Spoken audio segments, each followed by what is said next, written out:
Dear students, English जानने के लिए स्पेलिंग रूल जानना बहुत ज़रूरी है और इस वीडियो में स्पेलिंग रूल का डिटेल एक्सप्लेनेशन है और आपसे रिक्वेस्ट है कि चैनल को सब्सक्राइब करके बेल आइकन को दबा दीजिए।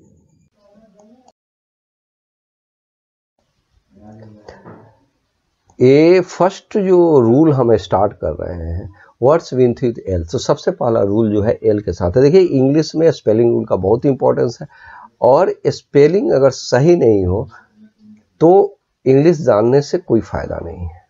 और ये स्पेलिंग रूल में छोटे छोटे जो मिस्टेक होते हैं उसको ज़रूर डाउट को क्लियर कर लेना चाहिए।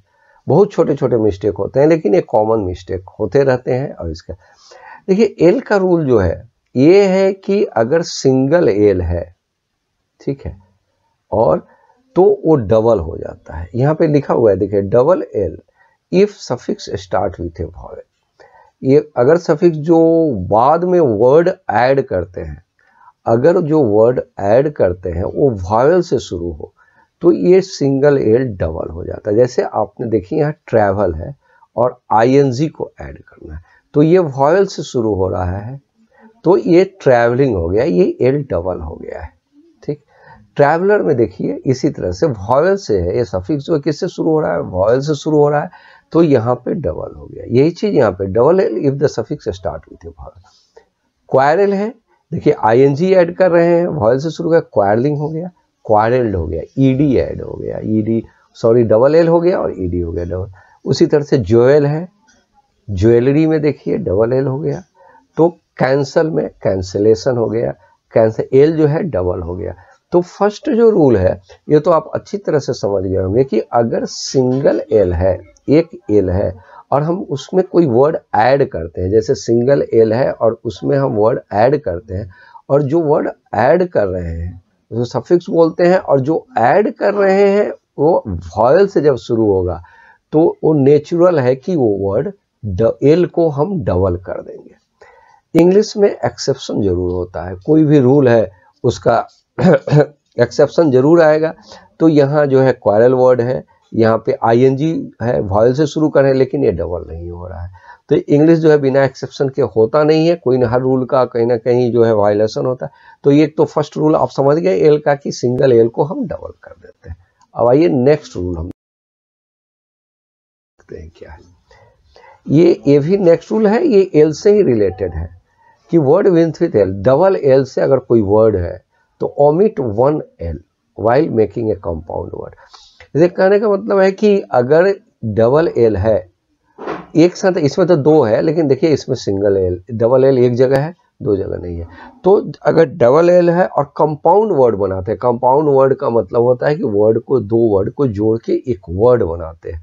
तो इसमें क्या होता है कि एक एल को ओमिट कर देते हैं, मतलब उसको हटा देते हैं। जैसे फुलफिल है, अब देखिए फुलफिल को ऐड करके एक वर्ड बनाए हैं तो दोनों का एक एक एल हट गया, FUL FIL है। उसी तरह से वेलकम, वेलकम बहुत कॉमन वर्ड है, वेलकम का यूज भी बहुत करते हैं। देखो वेल और कम है, देखिए यहाँ पे सिंगल एल है, एक एल ओमिट हो गया है, ऑलरेडी में भी यही है। तो अब तो अच्छी तरह से समझ गए होंगे कि दो एल डबल एल होने पे अगर कोई वर्ड ऐड करते हैं तो एक और एक कंपाउंड वर्ड सिंगल वर्ड बनाते हैं तो एक एल को हमें ओमिट करना होगा। इस चीज को बहुत अच्छे तरीके से हम ब्यूटीफुल से समझ रहे। देखिए ब्यूटी है और फुल है, दो वर्ड बनाए, कंपाउंड वर्ड बनाए, सिंगल वर्ड बनाए हैं, दो अलग अलग वर्ड है तो ब्यूटीफुल एक एल हट गया। लेकिन ब्यूटीफुल जो सिंगल एल है फिर इसमें आगे भी हम वाई जोड़ते हैं, ब्यूटीफुली बनाते हैं तो ये सिंगल एल है, सिंगल एल क्या हो गया है, डबल एल हो गया है। ठीक है, तो आप तो समझ गए इस ब्यूटीफुल वर्ड से आप एल के बारे में, एल का जो रूल है ये बहुत अच्छी तरह से था। Double L become single L, single L become double L, beautiful ऐसे। देखिए एक्सेप्शन तो अभी मैंने एक्सेप्शन के बारे में बताया कि एक्सेप्शन होगा ही होगा। ठीक है, तो क्या फेयरवेल, स्पेल बाउंड, वेलनेस, तो यहाँ पे डबल एल है, कंपाउंड वर्ड बनाते हैं, ऐड करते हैं, एक सिंगल वर्ड बन गया है लेकिन ये एल जो है डबल ये नहीं हटा है। स्पेल बाउंड में भी आप देख रहे हैं एल नहीं हटा है। फेयरवेल, फेयर प्लस वेल करते हैं और ये फेयरवेल में भी ये वर्ड ओमिट नहीं हुआ है। तो ये एल का रूल हो गया, सिंगल एल डबल हो जाता है, डबल एल सिंगल हो जाता है। अब नेक्स्ट रूल पे आते हैं। नेक्स्ट रूल है doubling the consonant. Consonant double, जैसे हम लोग बहुत से वर्ड लिखते हैं, रनिंग लिखते हैं, स्विमिंग लिखते हैं, तो ये सब में जो रन लिखते हैं RUN, जब ING लिखते हैं तो डबल हो जाता है, डबल है। स्विमिंग भी लिखते हैं तो डबल M हो जाता है। तो ये सब बहुत सारे, जैसे वर्शिप है ये सब। तो फिर हम इसका रूल क्या है? अब रूल यही है कि लास्ट लेटर वन कॉन्सोनेंट, ये जो लास्ट है ये सिंगल कॉन्सोनेंट होना चाहिए, दो कॉन्सोनेंट नहीं होना चाहिए इस बार, एंड वन वॉयल बिफोर, और उसके पहले एक सिंगल वॉयल होना चाहिए। इस रूल को याद कीजिएगा, लास्ट है सिंगल कॉन्सोनेंट और single vial, before it suffix start with A vial. जो वर्ड हम ऐड करते हैं वो वॉयल से शुरू होना चाहिए। जैसे स्विम है, स्विम में जब हम ING जोड़ेंगे तो ऐड करने वाला जो है आई वॉयल से शुरू हो रहा है, तो ऐसे कंडीशन में स्विमिंग, ये जो है डबलिंग द कॉन्सोनेंट डबल हो गया। स्विमर ER जोड़ते हैं, डबल M होता है। उसी तरह से आप देखिए वर्शिप है, डबल सिंगल P है, वर्शिपर ER हो गया तो वर्शिप्ड हो गया, वर्शिप्ड यहाँ पे है, वर्शिपर है, ठीक है। लेकिन यहाँ पे एक चीज देखिएगा, स्विम सूट M डबल नहीं हुआ है, क्योंकि हम सूट जो है ये कॉन्सोनेंट से शुरू हो रहा है, याद रखिएगा। वर्शिपफुल F जो है ये किससे शुरू हो रहा है? वॉयल से नहीं शुरू हो रहा है, तो कॉन्सोनेंट से शुरू होगा, तो नेचुरल है कि ये डबल नहीं होगा, ठीक। स्टॉप का भी वही है, stop, stopping, stoppage, P double हो गया है सब में। स्टॉप वॉच एक कॉमन वर्ड है, स्टॉप वॉच, देखिए वॉच ये W से शुरू हो रहा है, तो ऐसे केस में हमने क्या किया है कि ये डबल नहीं होगा। तो ये रूल बहुत इंपॉर्टेंट रूल है, और इस रूल को समझ जाइए कि डबलिंग द कॉन्सोनेंट का रूल है कि लास्ट में जो है एक कॉन्सोनेंट होना चाहिए, उसके पहले एक वॉयल होना चाहिए, और जो ऐड कर रहे हैं वो वॉयल से शुरू होना चाहिए। ऐसे कंडीशन में ये जो कॉन्सोनेंट है ये डबल हो जाता है। रन भी बहुत ज़्यादा हम यूज करते हैं, रनिंग करते हैं, वो भी डबल हो जाता है। और ये आप ये जो एग्जाम्पल है, swim suit, worshipful, stop watch, तो देखेंगे ये सब में जो है ये डबल नहीं हुआ है, क्योंकि ये कॉन्सोनेंट से शुरू हो रहा है, वॉयल से नहीं शुरू हो रहा है। तो ये रूल है डबलिंग द कॉन्सोनेंट का रूल। देखिए ये थोड़ा सा एक डिफरेंट केस है, और ये स्पेलिंग रूल का थोड़ा सा डिफर सेक्टर है। इस चीज को थोड़ा सा आपको याद ही करना पड़ेगा। ये C जो है, C से तो और भी आते हैं, लेकिन यहाँ पे जो पिकनिक का C होता है ये CK में चेंज हो जाता है। ऐसा रूल, ऐसा चीज आप कम देखिएगा, लेकिन ये देखिए पिकनिक C है, पिकनिकर CK ER जोड़ना है, ED भी हुआ है, तो देखिए CK है, वो पिकनिक है, ठीक है, और उसमें ED ऐड हो गया। पिकनिकिंग में भी CK ING जो है जो ऐड हुआ है। तो ये जो है इसमें ये इस तीनों में ये जो है रूल है कि ये C जो है CK में चेंज हो जाता है। लेकिन ये हर रूल का एक्सप्लेनेशन एक क्यों होता है, पिकनिक से और भी जो है अंत में C वाले वर्ड आपको और भी मिल जाएंगे, लेकिन ये सब जगह थोड़ा सा क्लियर नहीं है, कहीं होता है कहीं नहीं होता है। लेकिन ये पिकनिक के साथ आप याद रखिए, इसी के बाद CK ER ED ING इसी के साथ ऐड होता है, और वो जो है आगे जो बढ़ता रहता है। अब हम आते हैं रूल जो है रिलेटेड टू Y के साथ क्या रूल है। देखिए Y के साथ ये रूल है कि अगर Y के पहले कॉन्सोनेंट हो, जैसे Y के पहले कॉन्सोनेंट है तो Y चेंज होता है I में, लेकिन एक्सेप्ट है ING जब ऐड करते हैं तब नहीं चेंज होता है। ये ठीक है। Y वर्ड जो है ये बहुत ज़्यादा आता भी है हम लोग के पास, और ये नॉर्मल राइटिंग में कहीं भी Y का लास्ट वर्ड में Y बहुत वर्डों में यूज होता है।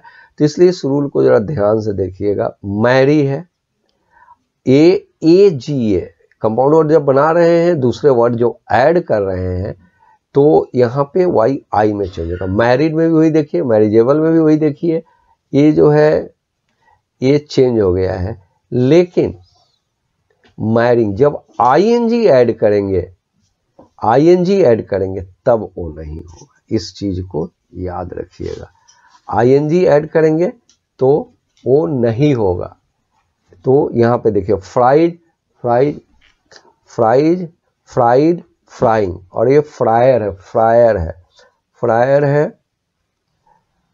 तो ये देखिए वाई आई में चेंज हो गया है, आई में चेंज हो गया है, देखिए आई में चेंज हो गया है। लेकिन ये थोड़ा एक्सेप्शन है, इंग्लिश में तो एक्सेप्शन आपको मिलता ही।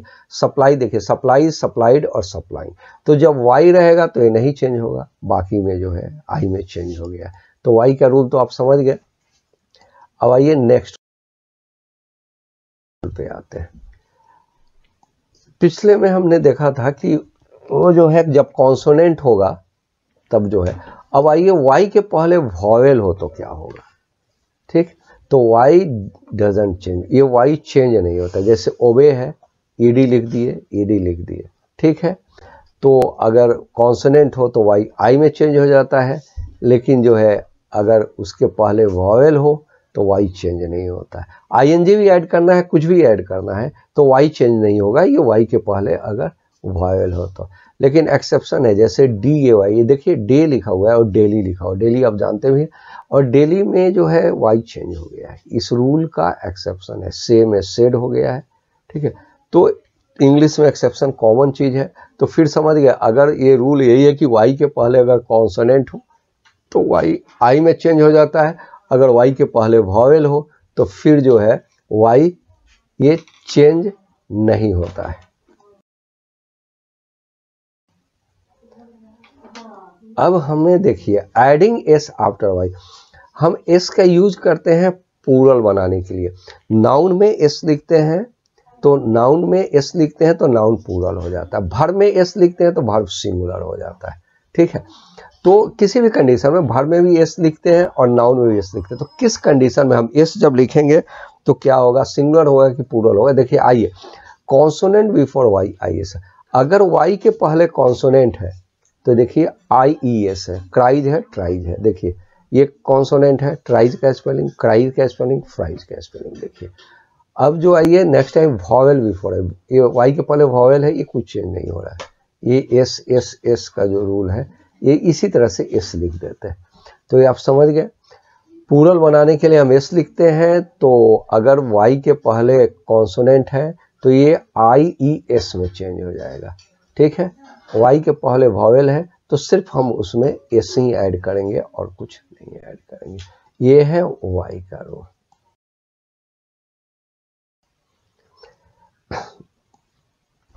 एक है ई आई और आई ई। बहुत बार राइटिंग में, बहुत बार लिखते समय ये प्रॉब्लम हो जाती है कि अगर ई आई पहले होगा कि आई ई पहले होगा, इस स्पेलिंग का प्रॉब्लम हमेशा होता है। देखिए ई आई और आई ई का है कि अगर उसको डबल ई की तरह प्रोनाउंसिएशन जो उसका हो डबल ई की तरह, ये डबल ई लिखा हुआ है, ऐसे प्रोनाउंसिएशन हो तो सी के बाद ई आई करते हैं और रेस्ट में आई ई लिखते हैं, ठीक है। ये नीचे पहले बता देते हैं फिर हम रूल पे आएंगे। जैसे रिसीव है तो रिसीव में सी के बाद ई आई है, यहाँ देखिए डिसीव है, सी के बाद ई आई आया है। अब बाकी देखिए प्रिस्ट आई ई है, थीप में भी आई ई है, बिलीव में आई है, फील्ड में आई है। ये प्रोनाउंसिएशन का याद रखिएगा कि ई आई और आई ई में एक तो रूल आप समझ गए कि सी के बाद हम ई आई ही लिखेंगे, ठीक है। लेकिन इसको ई की तरह जब प्रोनाउंस करेंगे तभी ये रूल अप्लाई होता है, बाकी में ये रूल अप्लाई नहीं होता है, ठीक है। तो प्रिस्ट में है, थीप है, फील्ड है और बिलीव है। देखिए एक वर्ड है यहाँ पे फॉरेन है, यहाँ पे आर के बाद ई आई है। अभी हमने बताया कि सी के बाद ई आई लिखेंगे और बाकी में जो है ये सबों में हम पहले आई ई लिखे, लेकिन यहाँ पे जो अभी मैंने रूल बताया उससे डिफर है। ये डिफर इसलिए है कि इसका प्रोनाउंसिएशन डिफर है, ये फॉरेन है, डबल ई इस तरह से प्रोनाउंसिएशन इसका नहीं है, ई की तरह नहीं है। जब ई की तरह जब ये नहीं होगा तो इसका ये रूल इस पे अप्लाई नहीं होगा, तो जब इस पे अप्लाई नहीं होगा तो ये दूसरे रूल से हो जाता है। तो इसके प्रोनाउंसिएशन पे ध्यान दीजिएगा कि ई आई और आई ई को कैसे प्रोनाउंस करते हैं, उसके बाद इस रूल को एक कीजिएगा। उसके बाद है नेक्स्ट में है any words event with I E change to Y while adding I N G. देखिए ये बड़ा इंपॉर्टेंट रूल है और ये जो रूल है ये जो है ये है कि आई ई, देखिए लाई, डाई और टाई, ये आई ई से एंड हो रहा है, ठीक है। तो जो भी वर्ड आई ई से एंड हो उसके बाद आईएनजी जब यूज करते हैं तो आई ई वाई में चेंज हो जाता है। लाई, डाई, टाई, यहां भी वही चीज दे रहा है कि any words ends with I से एंड करे change to Y while adding I N G, तो ये आई चेंज हो जाएगा वाई में, और डाई, डाइंग, लाई, टाई और ऐसे बहुत से वर्ड आपको मिल जाएंगे जिसको आप वाई में चेंज करके और आईएनजी करेंगे। लेकिन ये जब आईएनजी ऐड करते हैं तभी ये चेंज होता है। ये सारे कंडीशन में ये चेंज हो जाए ऐसा जरूरी नहीं है, तो सिर्फ आईएनजी के साथ ही इस रूल को अप्लाई कीजिएगा। अब आइए फाइनल ई पे। फाइनल ई का क्या कंडीशन है? Drop final E while adding A suffix start with vowel.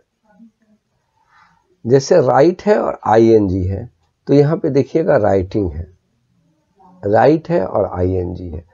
ये यहाँ पे देखिए सबके अंत में ई है और ऊपर लिखता है drop finally while adding A suffix start with A vowel. तो जब भी वॉवेल से कोई वर्ड ऐड करेंगे, देखिए ईडी है, आईएनजी है, एबीएल है, तो अलग अलग वर्ड है, जब इसमें ऐड करेंगे तो ये फाइनल ई हट जाता है। ये ड्रॉप का मतलब होता है इसको हटा देते हैं। राइटिंग हो गया, होप्ड हो गया, डाइनिंग हो गया, नोटेबल हो गया, इस सब में देखिए ई हट चुका है। ये सब देखिए इसमें आईएनजी, ईडी, आईएनजी, ईडी। तो फाइनल ई का रूल आप समझ गए होंगे कि जब वॉवेल से कोई वर्ड ऐड करेंगे तो ऐड करते वक्त जो है ये फाइनल ई हट जाएगा।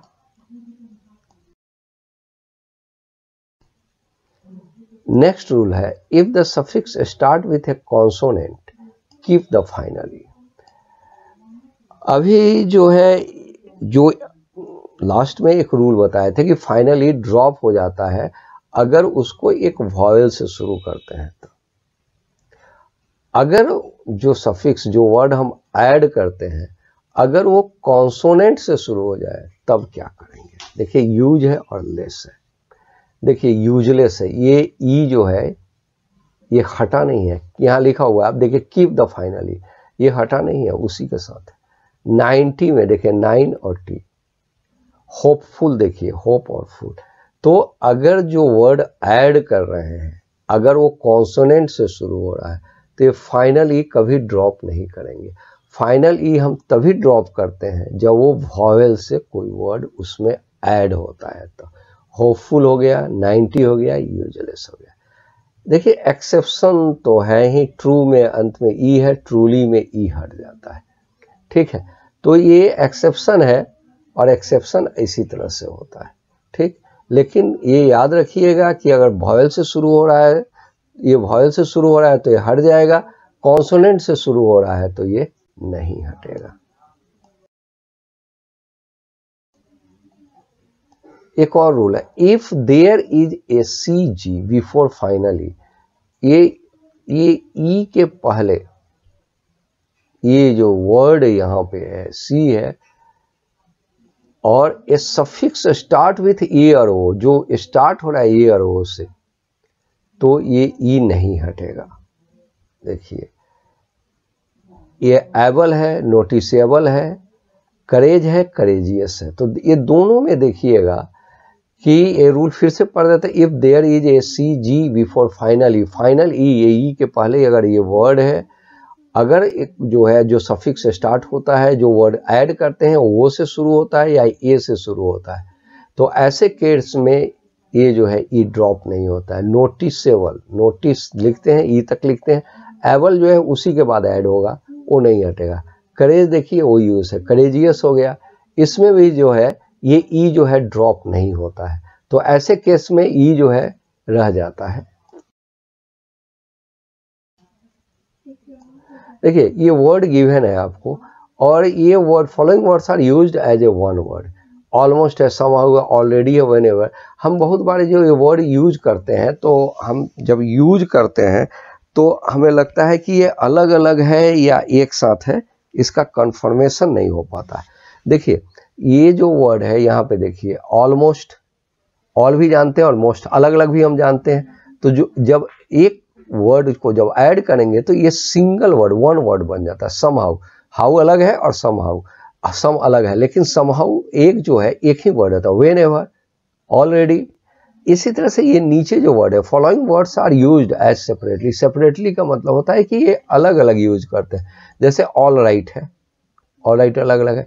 नो वन भी हम यूज करते हैं। ये नो और वन, ये दोनों को सेपरेट लिखना चाहिए, क्योंकि दोनों के बीच में अलग अलग है, दोनों वर्ड है, तो दोनों के बीच में स्पेस होना चाहिए लिखने के लिए। ऑल राउंड हो गया और परसेंटेज। परसेंटेज जनरली जो है हम एक साथ लिखते हैं, लेकिन ऐसा नहीं है, पर और सेंट है, तो ये अलग लिखेंगे, ये अलग लिखेंगे, ऑल राउंड भी अलग लिखेंगे, ऑल राइट। तो ये याद करने वाली बात है कि ये सिंगल वर्ड में यूज होता है और ये जो है सेपरेटली जो है, ये वर्ड जो है सेपरेटली यूज होता है।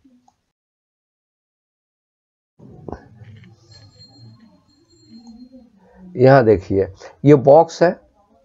अब बॉक्स में हम ES यूज करेंगे या S यूज करेंगे। यहाँ पे एक रूल है कि यहाँ पे वी यूज S और ES टू मेक प्लूरल।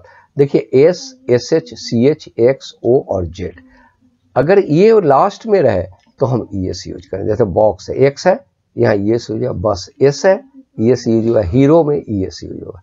ये Z है, Z से भी होता है, तो Z रहे तो हम जो है ES यूज करेंगे।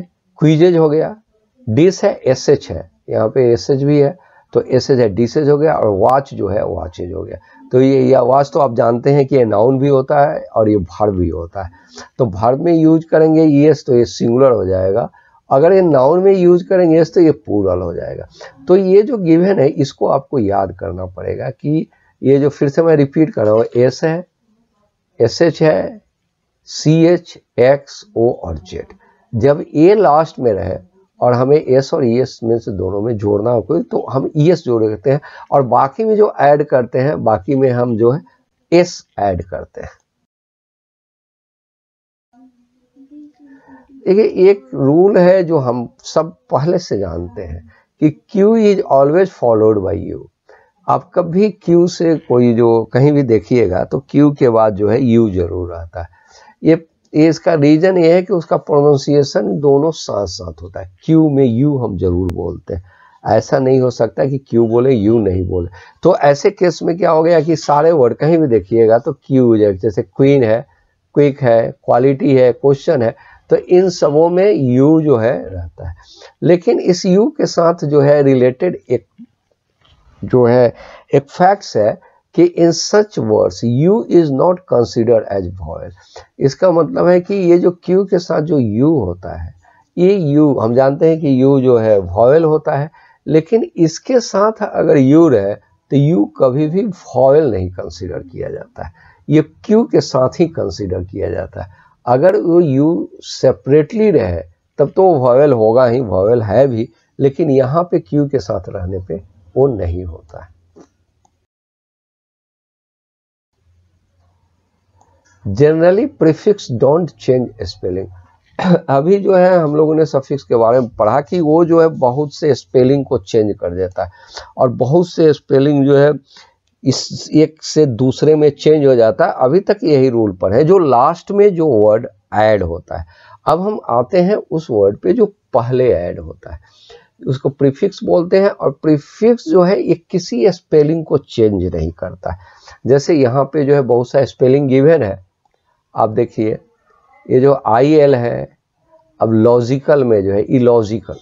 अब देखिए L जो है इसका तो L रह गया और इसका L रह गया, दोनों L लगा हुआ है, हटा कोई L नहीं है। इम्प्योर है, IMPUR है, IMPUR।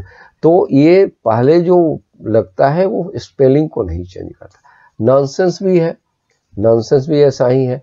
देखिए इरेगुलर में R 2 बार आ गया, एक R आया और A आया। कभी कभी कंफ्यूजन ये हो जाती है, जो वर्ड 2 आते हैं, जैसे इरेगुलर में 2 बार आ गए तो ये एक R रहेगा कि नहीं, ऐसा नहीं है। जब पहले जो वर्ड लगता है प्रीफिक्स जो होता है, ये स्पेलिंग को चेंज ही नहीं करता है। तो हमें IR लिखना है इसका, और फिर रेगुलर का लिखना है। अनेचुरल भी उसी कंडीशन में है। अनेचुरल देख लीजिए, N जो है यहाँ पे देखिए 2 बार लिखा हुआ है। इलिटरेट जो बहुत कॉमन वर्ड है, यहाँ पे देखिए डबल L है, तो इसका L है और इसका L है। लिटरेट में इलिटरेट लिखे तो L नहीं हटता है।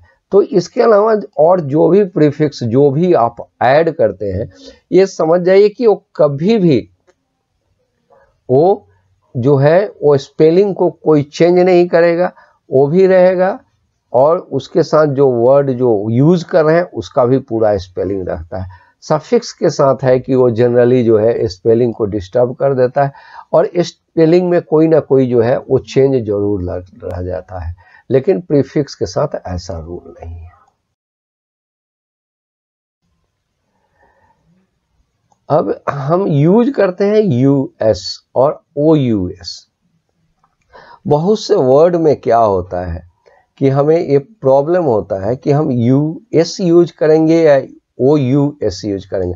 लिखते समय तो उतना ध्यान नहीं, माने याद नहीं रहता है, और जब आप लिखते हैं तो देखिए रूल इसका यही है कि नाउन में यूएस यूज करते हैं और एग्जेक्टिव में ओयूएस यूज करते हैं। जैसे यहाँ देखिए, यहाँ पे जो है जीनियस है, वायरस है, फोकस है, इन सबों में यूएस हुआ है। नीचे जो है एग्जेक्टिव है, रिलीजियस है ओयूएस, ह्यूमरस ओयूएस, और जेनरस में यूएस है। तो ये कंफ्यूजन बहुत ज़्यादा क्रिएट हो जाती है राइटिंग करते समय, कि अगर हम बोलते हैं तो दोनों का प्रोनाउंसिएशन जो है एक ही जैसा होता है, तो बोले तो हम सेम, लेकिन लिखते वक्त कैसे लिखेंगे, ठीक है। तो याद रखिएगा नाउन के साथ हम यूएस का यूज करते हैं यहाँ पे, और जो एग्जेक्टिव होगा उसके साथ हम ओ यू एस का यूज करते हैं। आई अब नेक्स्ट रूल पे आते। देखिए नेक्स्ट रूल जो है, लास्ट एफ और F E change into V E S और एस। देखिए यहाँ पे देखिएगा लास्ट में एफ है और एफ ई है। अब इसको जब चेंज करेंगे तो एस जब ऐड करना होगा तो एफ ई का क्या रूल है। देखिए एफ ई जो है ये वी ई एस में चेंज हो जाता है, एफ है ये भी वी एस में चेंज हो जाता है। नाइफ देखिए नाइफ्स यूज करते हैं, और यहाँ पे थीफ है थीफ्स यूज किए हैं, वाइफ है वाइफ्स यूज किए हैं, और काफ का काफ्स यूज किए हैं। याद रहे तब तो ये समझ गए होंगे कि एफ जो है वी एस में चेंज होता है, और कहीं कहीं एस भी होता है, जैसे ड्वार्फ है DWARF, यहाँ देखिए एस भी है, और इन दोनों में जो है दोनों यूज होता है, एस भी यूज होता है और VES भी होता है। स्कार्फ, स्कार्फ में यहाँ एस यूज हुआ है, यहाँ VES क्या है, इस ड्वार्फ में भी एस यूज हुआ है, VES हुआ है। तो इन दोनों के साथ जो है यूज होगा दोनों, और यहाँ पे जो है VES चेंज होता है। अगर डबल एफ है, तब किसी भी वर्ड के एंड में डबल एफ है, अगर हमें एस ऐड करना है तो देखिए डबल एफ है तो सिर्फ एस ऐड हुआ है, इसमें एस ऐड हुआ है और इसमें ऐड हुआ है। इस बात को टू वॉवेल हो, इसके पहले जो है एफ के टू वॉवेल्स प्लस एफ, तो टू वॉवेल्स का मतलब यहाँ पे देखिए टू वॉवेल्स है, यहाँ पे जो है टू वॉवेल्स है। ऐसे केस में दोनों में देखिए एस यूज हुआ है। तो ये समझ गए, पहला जो रूल है अगर डबल एफ है तो उसमें एस ऐड करना है तो उसमें एस ऐड कर देंगे, दूसरा कोई वर्ड नहीं, कोई चेंज नहीं करेंगे और उसको एज इट इज कर देंगे। अगर एफ के पहले टू वॉवेल्स है, जैसे दो टू वॉवेल्स यहाँ पे है IE है, तो ऐसे केस में हम सिर्फ एस ऐड करते हैं। रूफ में भी देखिए, रूफ में जो है एफ है उसके पहले टू वॉवेल्स है, तो हमने जो है उसमें जो है एस ऐड किया है और जो है एस आ गया। अब हम कुछ रूट वर्ड पे आएंगे। रूट वर्ड का मतलब होता है कि स्पेलिंग जानने के लिए रूट वर्ड बहुत ही इंपॉर्टेंट होता है, क्योंकि हम उसी को अगर रूट वर्ड को ही जान लें तो बहुत से जो है मीनिंग जो है किसी वर्ड की हम समझ लें। जैसे ऑटो वर्ड है, ऑटो का मतलब सेल्फ होता है। अब सेल्फ होता है तो उससे ऑटो से बहुत से वर्ड निकल सकते हैं। कुछ वर्ड यहाँ लिखे हुए हैं और बहुत से वर्ड नहीं लिखे हुए हैं, तो बहुत से नहीं भी लिखे हुए हैं वो भी आपको पता जाए। जैसे फर्स्ट है ऑटोमेटिक, वर्किंग बाई से अपने आप जो काम होता है उसी को ऑटोमेटिक बोलते हैं। बहुत से वर्ड को हम बोलते हैं कि ये ऑटोमेटिक है। ऑटोमेटिक है मतलब है कि सेल्फ, सेल्फ मतलब अपने आप जो है वो काम करता है। दूसरा वर्ड है ऑटोनोमस। ऑटोनोमस होता है हैविंग सेल्फ गवर्नमेंट, जो है कि किसी को जो है वर्क करने के लिए जो है उसको अधिकार दिया जाता है, सेल्फ वर्क करने के लिए होता है, उसी को सेल्फ रूलिंग को ऑटोनोमस बोला जाता है। दूसरा वर्ड है उसके बाद ऑटोबायोग्राफी, जो अपनी लाइफ की जो हिस्ट्री है खुद लिखता है, life history written by self, उसी को ऑटोबायोग्राफी कहते हैं। बायोग्राफी का मतलब होता है किसी की लाइफ हिस्ट्री लिखना, ऑटो का मतलब होता है अपने से लिखना, ऑटो सेल्फ, इसीलिए ऑटोबायोग्राफी रिटन बाय सेल्फ। दूसरा autocrat, A ruler has a power, एक ही साथ व्यक्ति जो है कंप्लीट पावर को रखता है, उसको ऑटोक्रैट बोलते हैं। और ये सिंगल रूलर होता है, जिसके ऑटोग्राफ होता है, कोई भी पर्सन अपना जो सिग्नेचर देता है, ये पर्सन सेल्फ अपना सिग्नेचर देना, उसको जो है ऑटोग्राफ बोला जाता है। तो ये रूट वर्ड बहुत इंपॉर्टेंस रखता है, क्योंकि रूट वर्ड आप जानिएगा तो उससे अनगिनत और भी बहुत से वर्ड हैं जो ऑटो से शुरू होते हैं, आप उसका कुछ ना कुछ मीनिंग के पास जरूर पहुंच जाइएगा। दूसरा रूट वर्ड जो है ये एम्बी है। एम्बी बोथ होता है, दोनों होता है। जैसे देखिए दोनों का मतलब क्या होता है, एम्बी डिस्ट्रक्स यूजिंग बोथ हैंड, जो आदमी दोनों हाथों से यूज करता है, दोनों हाथ का यूज करता है, उसको बोलते हैं। तो एम्बी बोथ हो गया, डिस्ट्रक्स जो हैंड को बोलते हैं, तो एम्बी डिस्ट्रक्स है यूजिंग बोथ हैंड। उसी तरह से एम्बिग्यूटी होता है डबल मीनिंग, किसी भी वर्ड के जो दो मीनिंग होते हैं उसी को बोला जाता है। तो आप इससे बहुत से वर्ड होते हैं, तो एम्बी का मीनिंग जो है ये बोथ आप याद कर लेना है। और इसके बाद जितने भी वर्ड में ये शुरू में ये जो लगे होते हैं, इससे बोथ वर्ड यूज करना है, और उसके बाद जो है आगे उसका मीनिंग जो है आप निकाल सकते हैं। थर्ड वर्ड है जो कि एक्वा है। एक्वा आप जानते हैं कि वाटर से रिलेटेड होता है।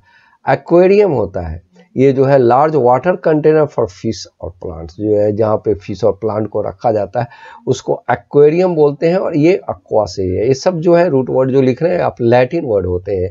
एक्वेटिक होता है, एक्वेटिक होता है वाटर लिविंग एनिमल, ये भी एक्वा से रिलेटेड, वाटर से रिलेटेड है। वाटर लिविंग एनिमल को एक्वेटिक एनिमल हम बोलते हैं।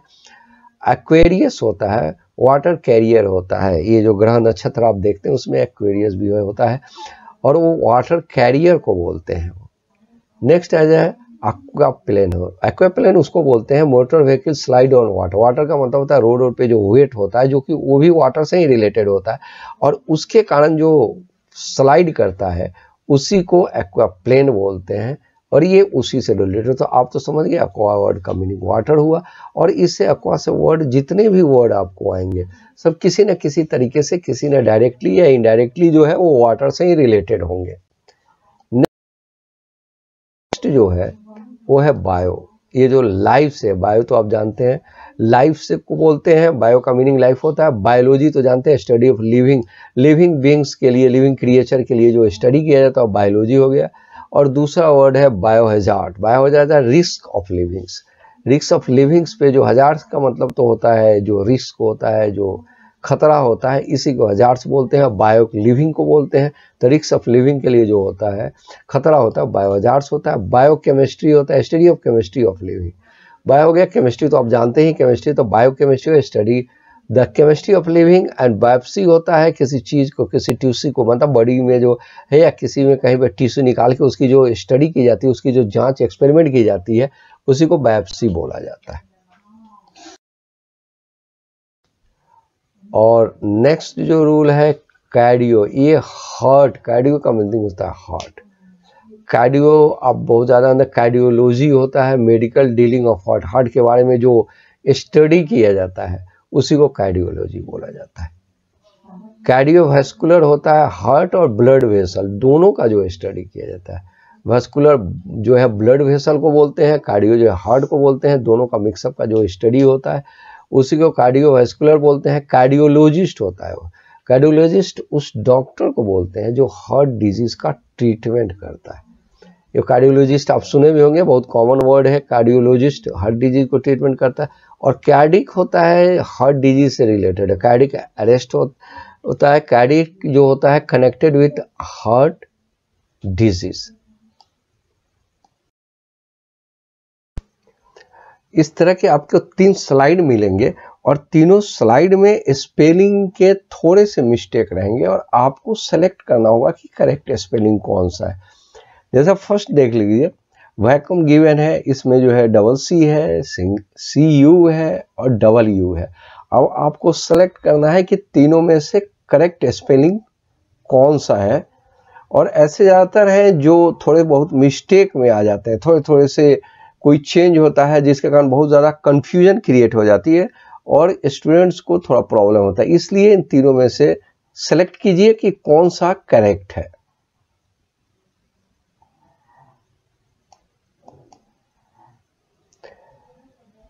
देखिए CWM वैक्यूम है, ये जो है ये स्पेलिंग आपको ये करेक्ट है।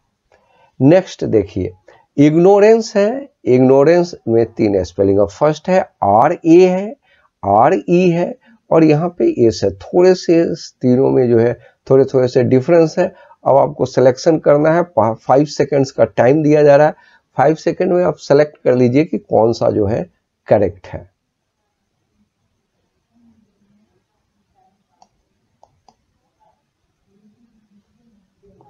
देखिए यहाँ पे है RANCE, RANC, यहाँ RE है और यहाँ पे एस है तो CE होता है और RA है। अब नेक्स्ट देखिए सेपरेट है PE, PA है और P और R के बीच में कोई जो है वॉवेल नहीं है। तो इन तीनों में से सेलेक्ट कीजिए कौन सा सेपरेट के लिए सही है।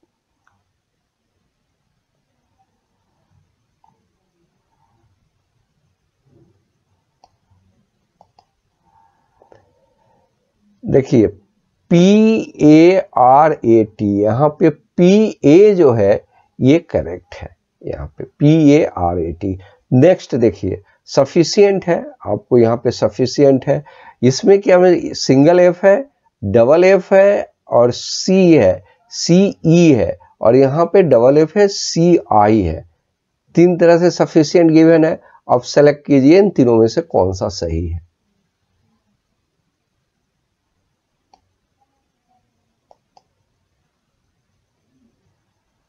यहाँ पे देखिए FFICIENT सफिशिएंट, FFICIENT ये सही है। क्वारल्ड है, क्वारल्ड नीचे है, सिंगल R है, डबल R है।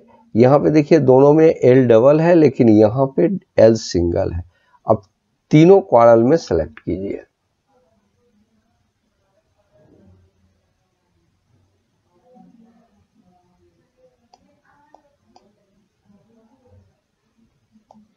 डबल R और डबल L क्वारल में स्पेलिंग जो रूल आप पढ़े होंगे उसमें L का ये डबल हो गया और R तो डबल होता ही है इस स्पेलिंग।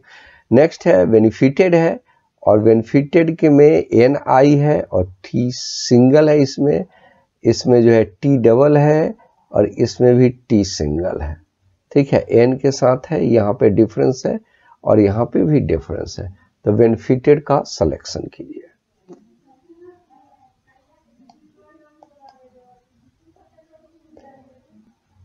देखिए NEFI डबल T है, डबल T तो होगा, डबल T इस जो है इसमें भी नहीं है, इसमें भी नहीं है, तो डबल T बेनिफिट से बेनिफिटेड है, तो आप करेक्ट हो गए। नेक्स्ट स्लाइड आइए। नेक्स्ट में है फर्स्ट आपको गिवन है, यहाँ पे देखिए ये ट्यूशन है और TUT है, U और T है। ठीक है, यहाँ U और T के बीच में I है और यहाँ पे TUI है। ये 3 ट्यूशन के स्पेलिंग है, फर्स्ट सेकेंड थर्ड। अब सेलेक्ट कीजिए इसका।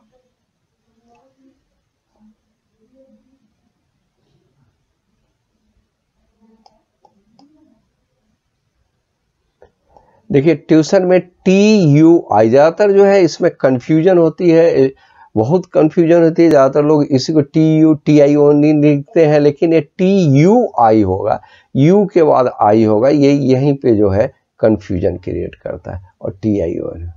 ठीक है, एप्लोजी है। नेक्स्ट में देखिए डबल P है, डबल L है और इसमें P भी सिंगल है और L भी सिंगल है। डिफरेंस इन तीनों में है, डबल P डबल L और दोनों सिंगल है P। अब इसमें सेलेक्ट कीजिए। 5 सेकेंड का टाइम आपको दिया जा रहा है इसको सेलेक्ट करने के लिए।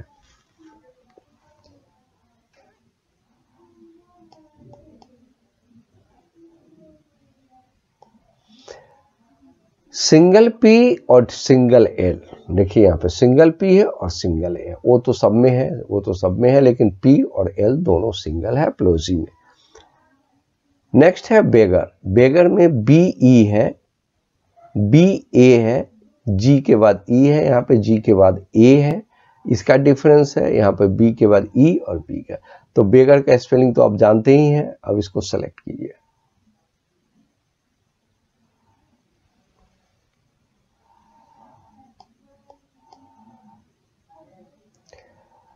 देखिए BEGGAR ये होता है, डबल जी है, डबल जी तो सब में है, लेकिन डबल जी के बाद इसमें ए है और इनमें आर है, इन दोनों में। फिंगर है, फिंगर में जो डिफरेंस है जी के बाद ई है, जी के बाद यू है और जी के बाद ए है।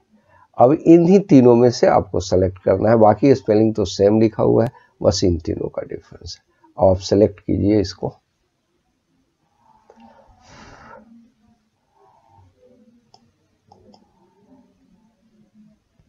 देखिए यहाँ पे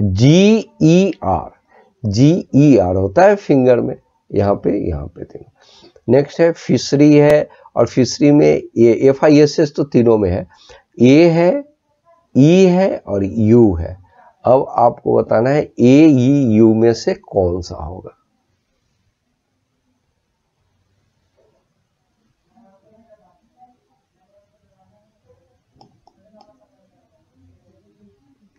देखिए ई है यहाँ पे, ई, ठीक है, ई में होगा FISHERY। और ग्रामर का स्पेलिंग जो है, ग्रामर का स्पेलिंग देखिए MMA है, MME है और इसमें M सिंगल है, इसमें A है, ये इसमें A है, इसमें E है और यहाँ M सिंगल है। अब तीनों में से ग्रामर का एग्जैक्ट स्पेलिंग बताइए।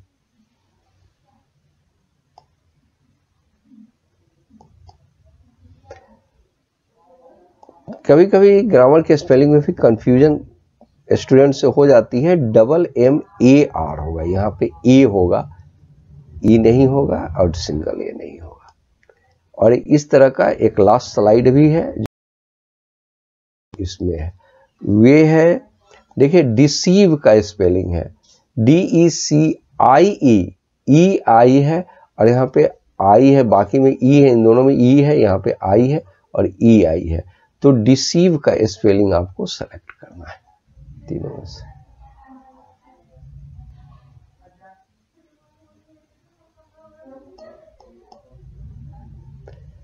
जैसे आप जानते हैं कि सी के बाद EI होता है, तो सी के बाद EI ही होगा, IE तो होगा नहीं, और यहाँ पे जो है ID के बाद आई है, ये नहीं होगा।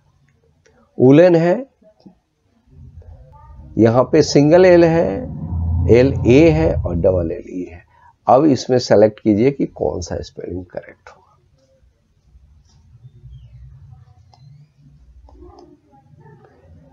देखिए OOLL, डबल ओ तो दोनों में है लेकिन LL दोनों में नहीं है, तो WOOLLEN वुलन का स्पेलिंग होगा। ओकेजन है, ओकेजन में CC है, यहाँ SS है, यहाँ पे E है CC के बाद। तो तीनों में से CC, SS और यहाँ पे CC और S के बीच में ये तीनों में से सेलेक्ट कीजिए ओकेजन का स्पेलिंग कौन सा होगा।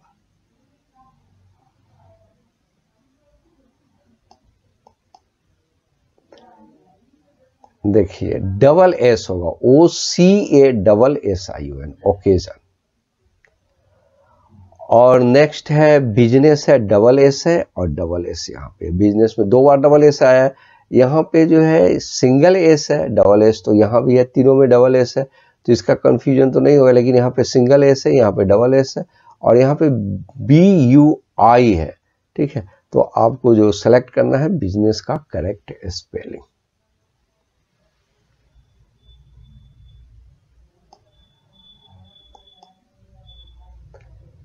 देखिए BUSINESS, यहाँ पे SS होगा।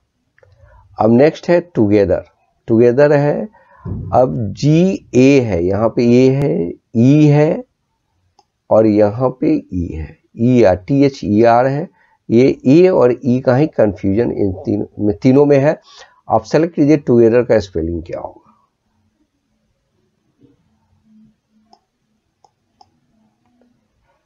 देखिए TOGETHER, और लास्ट है इस सीरीज का विलेन गिवन है LLIAN और जो है सिंगल एल यहाँ पे है और आई है। इन तीनों में से सेलेक्ट कीजिए।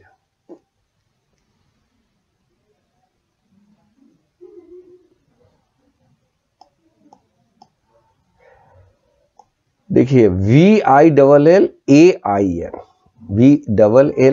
देखिए इस तरह के कंफ्यूजन बहुत ज़्यादा होती है। करेक्ट स्पेलिंग थोड़े थोड़े से इसी के लेवल से, ऐसे बहुत से आपको स्पेलिंग मिल जाएंगे जिसमें कंफ्यूजन क्रिएट होती है। अब नेक्स्ट जो हम स्लाइड देखेंगे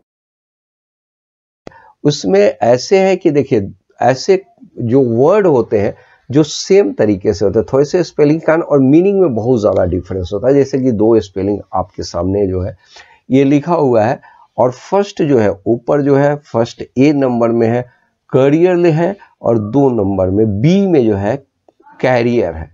अब ये बता सकते हैं कि फर्स्ट जो है जो करियर है उसका जो है मीनिंग क्या होता है और उससे जो सेंटेंस का किसी तरह का फॉर्मेशन आप कर सकते हैं कि नहीं। फर्स्ट ऊपर वाले ए का गेस कर सकते हैं क्या होगा मीनिंग। देखिए ये है सीरीज ऑफ जॉब, जो नौकरी जिसको करते हैं, जैसे लोग कैरियर जो है करता है, करियर करता है मेडिसिन में, टीचिंग में, तो उसी को बोलते हैं। उसके बाद जो है एक सेंटेंस आपको यहाँ गिवन है, he started his career as a teacher. तो जॉब से जो रिलेटेड हो जो है वो कैरियर हो गया। सेकंड जो है ये कैरियर है और सेकंड कैरियर का मीनिंग अब आप बताइए। जो बी में है, बी में है इसका मीनिंग आप बताइए। देखिए द थिंग्स दैट कैरी, धोने वाला जो होता है, जैसे साइकिल में जो लगा रहता है आप देखोगे कैरियर जिस पे सामान रखते, या और भी बहुत से कैरियर होते हैं, जैसे बेबी कैरियर होता है। मिलिट्री व्हीकल को जो ले जाते हैं, जो ढोते हैं इधर से उधर ले जाते हैं, उसको भी कैरियर बोलते हैं। यहाँ the carrier of this cycle is very strong. तो इसी तरह से ढोने वाले स्पेलिंग में थोड़ा सा मिस्टेक है और मीनिंग में बहुत डिफरेंस हो जाता है इस तरह के वर्ड।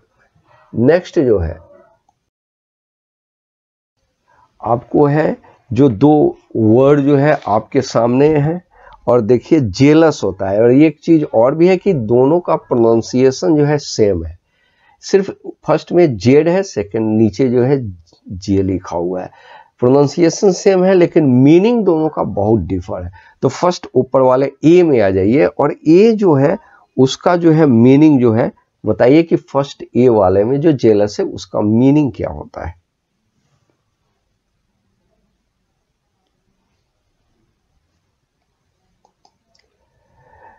देखिए सो ग्रेट एनर्जी होता है, जो उत्साही बोलते हैं। उत्साही का मतलब full of energy and enthusiasm होता है, पूरा एनर्जी से भरा हो, बहुत जो है। अब इसके सेंटेंस जो आप देखिएगा तो इसका मीनिंग बहुत अच्छे से है। ही जेलस टू हेल्प, उसे बहुत खुशी मिलती है हमें हेल्प करने में। ठीक है, उत्साह जिसको बोलते हैं, बहुत उत्साह से जो काम किया जाता है उसी को जेलस। नीचे वाला जो है जेलस, उसका बोलिए कि इसका मीनिंग क्या होता है। जो सेकंड बी में जो जेलस है इसका मीनिंग क्या हो सकता है।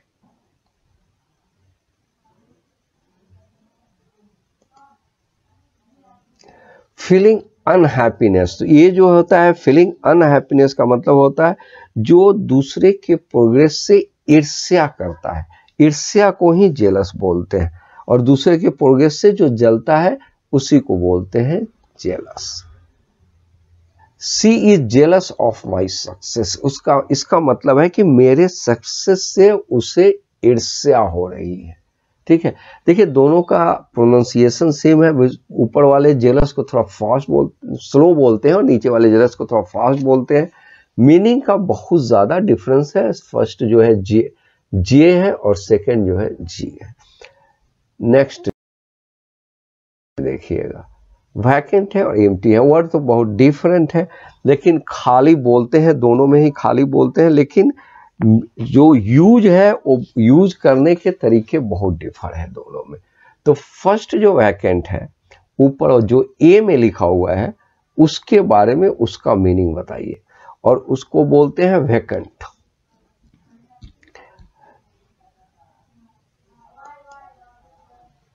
देखिए not being used, not being used का मतलब होता है कोई चीज रिक्त रहता है, ठीक है।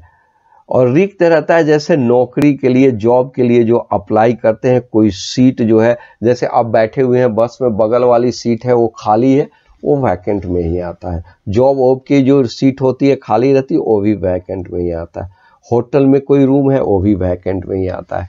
तो इसका सेंटेंस देखिए कि वैकेंट से सेंटेंस कैसे होते हैं। The post of a teacher is vacant, मतलब है टीचर का एक पोस्ट है जो खाली है, ठीक है। रिक्त जो है, रिक्त बोलते हैं उसको जो है। सेकंड वर्ड जो है नीचे है और ये एम्प्टी है। अब एम्प्टी का क्या होगा ये आप बताइए, जो सेकंड एम्प्टी है।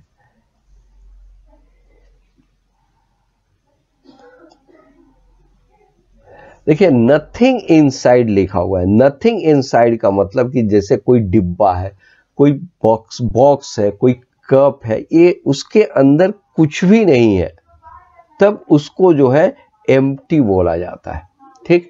दोनों के मीनिंग और यूज में बहुत डिफरेंट है। हिंदी में भले खाली बोला जाता है, लेकिन जो है एम्प्टी का मीनिंग है नथिंग इनसाइड, कहीं भी कुछ भी नहीं है, उसको बोलेंगे।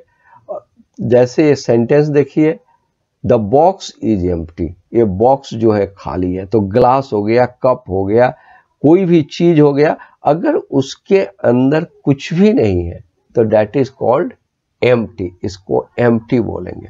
और वैकेंट होता है, खाली होता है, लेकिन कोई पोस्ट हो गया, कोई सीट हो गई, या कोई चीज जो है खाली है, उसको हम वैकेंट बोलते हैं। नेक्स्ट जो है देखिए स्टेशनरी और स्टेशनरी, ये बहुत कॉमन वर्ड है। प्रोनाउंसिएशन दोनों का सेम होता है। यहाँ पे देखिए एन के बाद, एक में एन के बाद ए है और एक में एन के बाद ई है, और मीनिंग बहुत ज्यादा डिफर होता है दोनों का। तो फर्स्ट जो ए में है उसका जो मीनिंग क्या होगा, इसको पहले आप बताइए।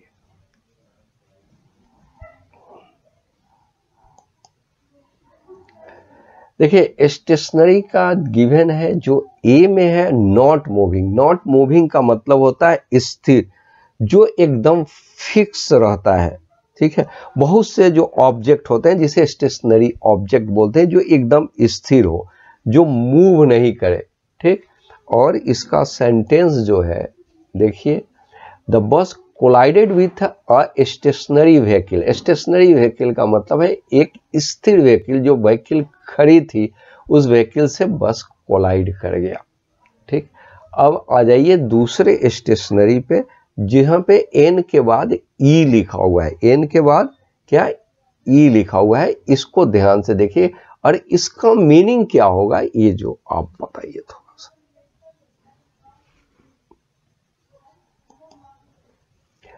मटेरियल फॉर राइटिंग, राइटिंग होता है जो ऑफिस में यूज होता है। राइटिंग मटेरियल से रिलेटेड जितने भी चीजें होती हैं, ये सब जो है स्टेशनरी में आता है। एन के बाद ई लिखा रहता है।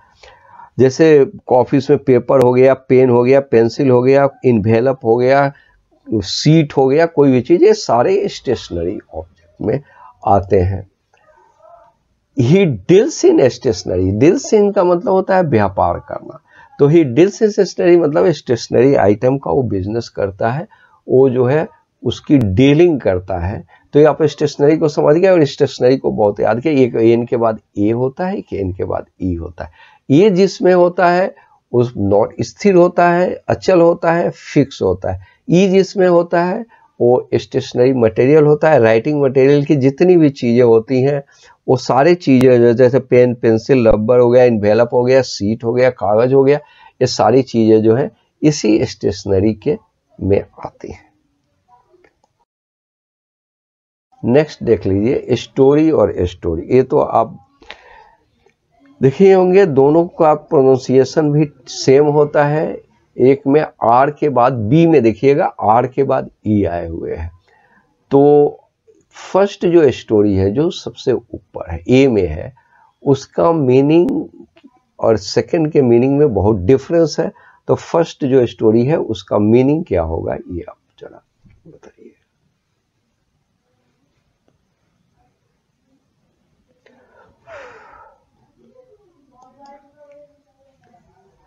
A systematic description of anything, जिसको हम लोग कहानी बोलते हैं, कहानी बोलते हैं। और ये जो है सिस्टमेटिक डिस्क्रिप्शन का मतलब ही वही होता है, जो कोई भी चीज सिस्टम से जो है बनाया जाए उसी को बोलते हैं स्टोरी। और इसका सेंटेंस होगा she told a beautiful story. Simple word है, आप इसका यूज भी बहुत ज़्यादा करते हैं और इसका मीनिंग और स्पेलिंग सब कुछ बहुत अच्छे तरीके से जानते हैं। हाँ, डिफरेंस में कहीं प्रॉब्लम आ जाती है, जो यहाँ पे स्टोरी के नीचे जो डिफरेंस है लेकिन है। तो सेकेंड आइए, अब नीचे जो है एक और स्टोरी है और इस स्टोरी पे आ जाइए कि इसका क्या होगा। STOREY, आर के बाद ई है, बस स्टोरी।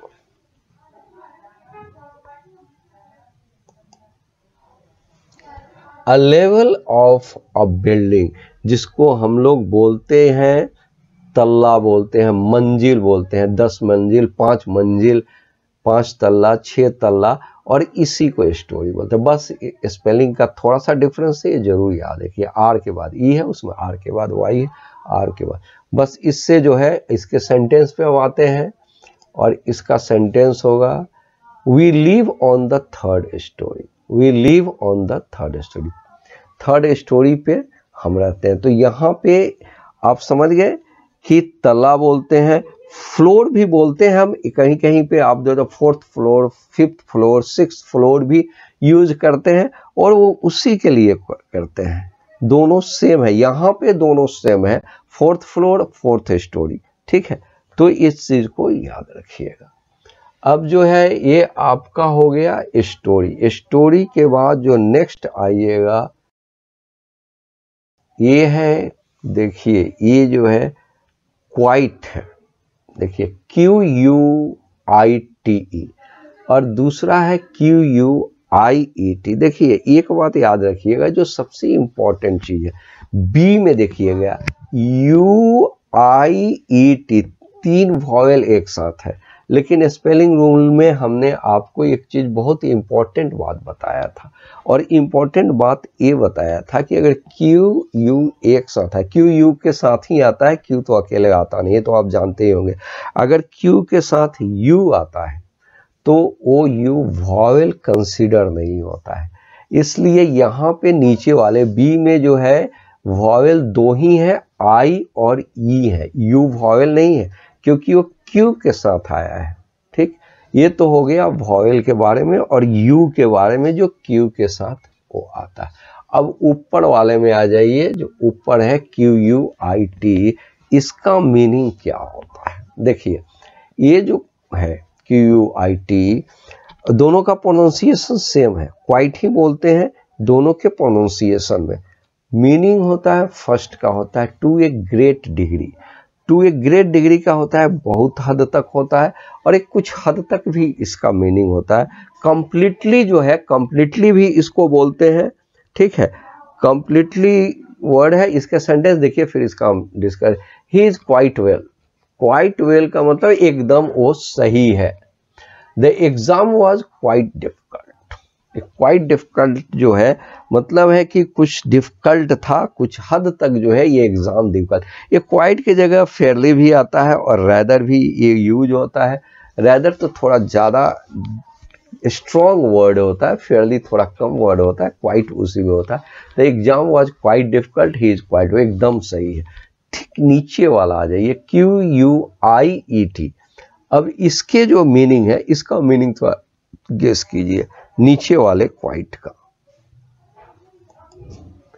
देखिए नीचे वाला जो क्वाइट है, मेकिंग अ लिटिल नॉइज, जिसको हिंदी में शांत बोलते हैं। ये बहुत ज्यादा यूज भी किया जाता है, और आपको क्लास वगैरह में कीप क्वाइट वगैरह जो यूज करते हैं, ये शांत के लिए, किसी तरह की आवाज नहीं निकालने के लिए। देखिए कीप क्वाइट, शांत रहो। He is quite by nature, मतलब बाय नेचर के कारण शुरू से ही वो नेचुरली वो शांत रहता है। देखिए क्वाइट का 2 बता दिए, QUIT, QUIET। तो एक कुछ हद तक है, बहुत ज्यादा है, पूर्णता है। और दूसरा क्वाइट जो है, ये जो है शांत होता है। उसके बाद जो है नेक्स्ट में आप आ जाइएगा, और नेक्स्ट जो है DIE, डाई है, और जो है DYE है, और दोनों को डाई ही बोलते हैं, दोनों को हम डाई बोलते हैं। थोड़ा सा डिफरेंस है, ऊपर वाले DIE, इसके बारे में तो इसका तो मीनिंग आप बहुत अच्छे तरीके से जानते होंगे, क्योंकि ये इसका यूज आप बहुत ज़्यादा करते हैं।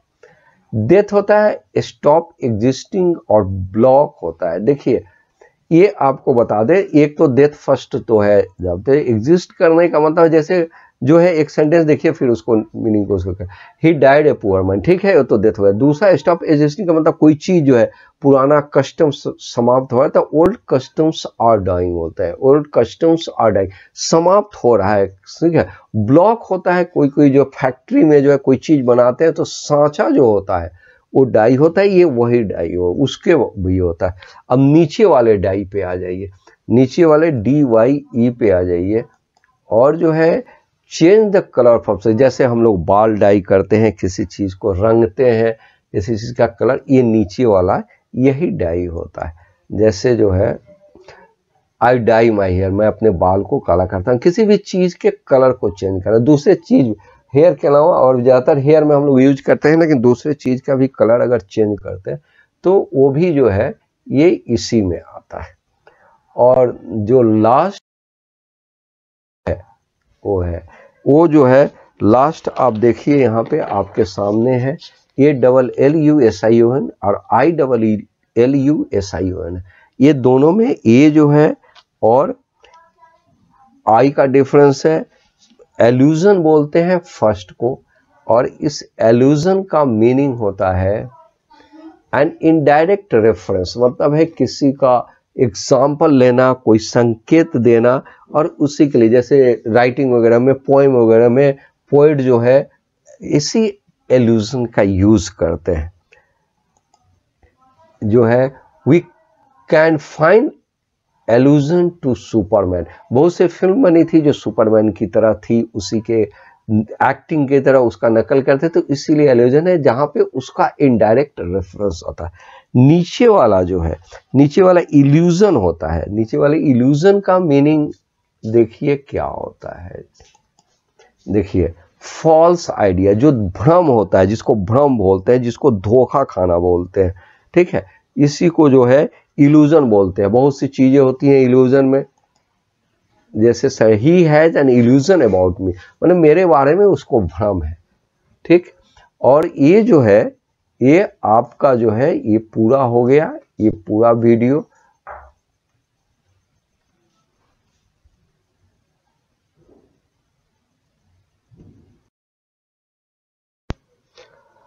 आपसे रिक्वेस्ट है कि चैनल को सब्सक्राइब कर ले, बेल आइकन को दबाएं और ऑल को भी दबाएं, और जो भी वीडियो देखते हैं उसको जरूर लाइक करें। और थैंक्स फॉर वॉचिंग।